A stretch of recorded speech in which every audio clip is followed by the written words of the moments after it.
না জ্ঞান করলে ভক্তি, জ্ঞান করে ভগবানকে ভজন করতে কি হয়? জ্ঞান শূন্য, জ্ঞান মিশ্রা ভক্তি করলে কি হয়? সব ধর্ম ত্যাগ করলে কি হয়? সব ধর্ম গ্রহণ করে ভগবানের চরণ সেবা করলে কি হয়? সব ত্যাগ করে ভগবানের সেবা করলে কি হয়? তার প্রাপ্তি কি? তাহলে এক, সব ভজনে এক প্রাপ্তি নয়।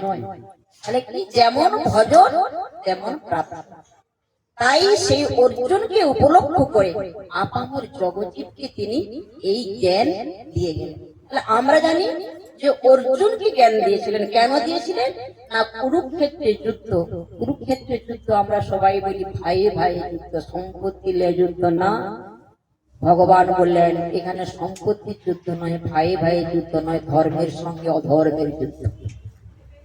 তাই ভগবান বলছেন যদা যদা হি ধর্মস্য গ্লানি ভবতি ভারত অভ্যুত্থানাং ধর্মস্য তদাত্মানাং সৃজাম্যহং পরিত্রাণায় সাধুনাং বিনাশায় চ দুষ্কৃতাং ধর্ম সংস্থাপনার্থায় সম্ভবামি যুগে। শ্রীগৌরনিতায় গৌর সীতানাথ প্রেমানন্দে হরি হরি বল। তাই ভগবান যুগে যুগে আবির্ভাব হন।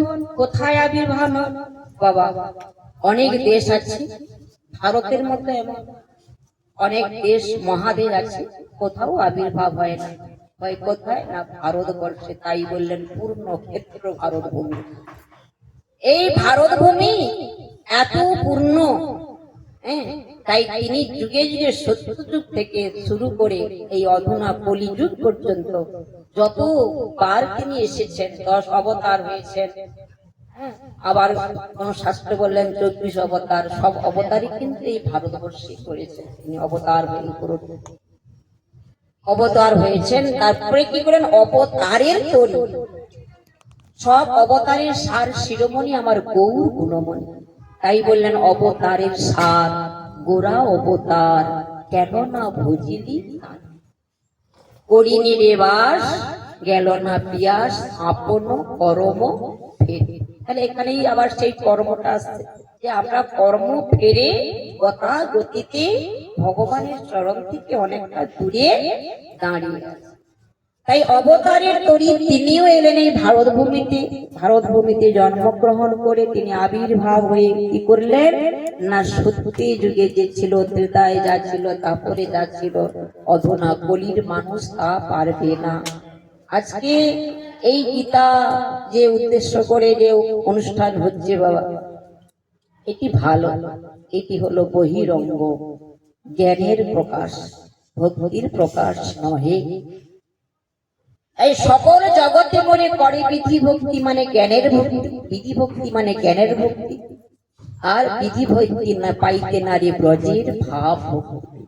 তাই তিনি অর্জুনকে জ্ঞান যোগ দেখালেন, কর্মযোগ দেখালেন, শেষে ভক্তি যোগটাও দিলেন। তাহলে এবারে সব যোগ দেখতে কি করছেন? না সব যুগের মধ্যে অসংখ্য মানুষ, তো সবার মতি গতি এক হবে না। যদিও এই 18 যুগের মধ্যে একটি যোগকে স্মরণ করতে পারে, তবু আমার কিঞ্চিত কৃপা পাবে, কিঞ্চিত কৃপা পাবে, কৃপা থেকে বঞ্চিত হবে। তাই ধর্মরাজ্য স্থাপন করার জন্য যেমন যুগে যুগে তিনি আবির্ভাব হয়ে দুষ্টকে দমন করেছিলেন, আর সৃষ্টি রক্ষার জন্য ধর্ম না থাকলে পৃথিবী থাকবে না। পৃথিবী না থাকলে পৃথিবীর মানুষ